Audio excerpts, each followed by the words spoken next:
이번에는 한국당 김성태 의원에 대한 채용 의혹이 제기가 됐는데 딸 문제예요? 그러니까요. 지금 이게 한 언론에서 보도를 했는데요. 그러니까 윗선에서 그러니까 당시에 KT 스포츠단이라고 해서 이게 분사를 했는데요. 예. 그 KT 스포츠단 사무국장이 뭐라고 인터뷰를 했냐면 윗선에서 이력서를 받아와서 처리를 지시했다. 그러니까 채용해라 이렇게 지시를 했다는 것이고 처음에는 김성태 전 원내대표 딸인 것도 모르고 채용했다고 얘기한 상황이고 예. 그래서 이제 이런 거잖아요. 처음에는 그 KT 안에 스포츠단이라고 하는 어떤 사무실이 있었던 것 같고 거기 계약직으로 들어왔다가 이게 이제 분사가 되면서 독립적 어떤 회사가 된 거예요. 자회사 형태로. 거기에 정규직으로 채용을 했다는 거거든요. 네. 근데 이게 그러니까 그러다 보니까 이 분사되기 전에 중간 따위 시간이 남은데 그 시간 동안 잠깐 퇴사했다가 다시 들어왔다고 지금 언론은 보도가 나왔어요. 그렇게. 네. 근데 김성태 전 원내대표는 뭐라고 주장하냐면 퇴사를 한 적이 없다는 거예요. 네. 계속 다녔고 그리고 이제 이런 거죠. 그 KT 안에 소속된 회사로 있을 때 다니다가 분사가 되면서 그 부서에 있던 사람이 그대로 다 분사된 회사로 옮겼다. 이렇게 얘기하고 있어서 이게 지금 말이 서로 달라요. 그러니까 지금 그 문제를 제기하고 있는 쪽에서는 2013년 1월 말에 다진 퇴사를 했다가 예. 특채로 재입사를 했다고 주장을 하고 있고 예. 김성태 원내대표는 뭐라고 주장하냐면 그러지 않았고 계속 다녔고 분사된 이후에는 그냥 자연스럽게 그 부서에 일하는 모두가 다 그쪽으로 다 옮겨갔다. 그래서 자기는 그만둔 적이 없다. 지금 이렇게 주장하고 있는 거죠. 김성태 의원이 적극적으로 해명을 했는데 해명 내용 들어보겠습니다.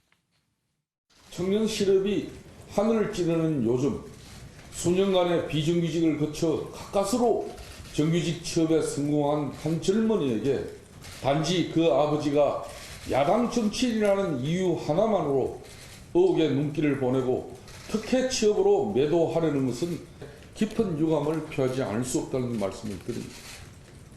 제 딸아이는 특혜 채용은커녕 2011년 비정규직 생활을 시작하고 2013년 공개경쟁시험에 응시하여 정정당당하게 정식으로 채용된 것이라는 점도 분명히 밝힙니다.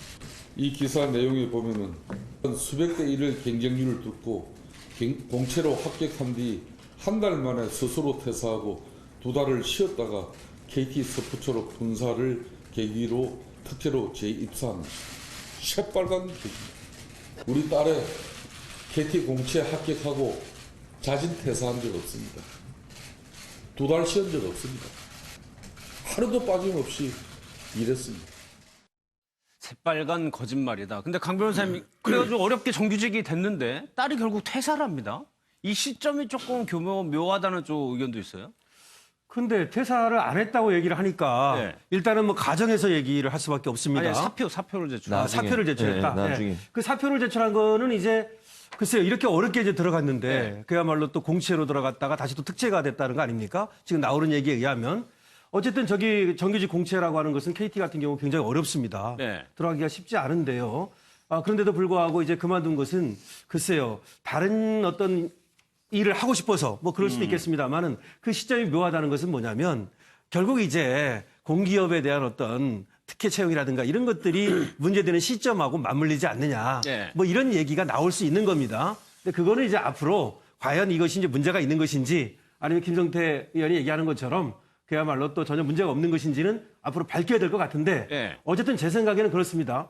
뭐 계약직으로 갔다가 정규직으로 갔다가 특채로 갔다가 하여튼 복잡합니다. 네. 좀 단순했으면 좋겠어요. 특히 이렇게 어떤 사회적 지도층에 있는 분들 이런 분들일수록 좀 단순하게 그 의혹이 없도록 이렇게 하면 좋지 않을까 하는 생각은 듭니다. 예.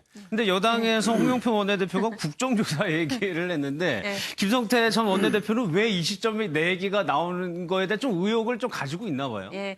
그러니까 사실 야당 의원들은 제가 아까 야당 의원이 제1야당이 그렇게 든든한 백그라운드가 못 된다고 얘기를 네. 하는 게 야당 의원들은 본인의 배우자나 가족들이 세무조사를 받거나 무슨 여러 가지 뭐 검찰이나 경찰의 조사를 받으면 내가 야당 의원이라서 그런가 이런 생각을 가져요. 그건 꼭 지금 자유한국당뿐만 아니라 반대 때도 마찬가지였어요. 네. 그래서 지금 여당의 중진 의원 중에 어떤 의원은 저도 그때 제가 여당이고 그분이 야당 의원일 때 본인 남편이 이 회사에서 불이익을 받는 게 자기가 야당 의원이라서 그렇다고 상임위에서 눈물을 보이시더라고요. 그렇죠. 그러니까 그런 일들이 있는 것처럼 것처럼 그거는 뭐 자격지심일 수도 있고 피해 의식일 수도 있는데 국회의원들이 항상 갖는 생각인 것 같아요. 어느 국회의원이나 진보나 보수나 이제 입장을 바꿔놓고도. 그러니까 의원들은 또 어떤 생각이 있냐면요. 정치인들은 항상 가족들한테는 죄인이에요.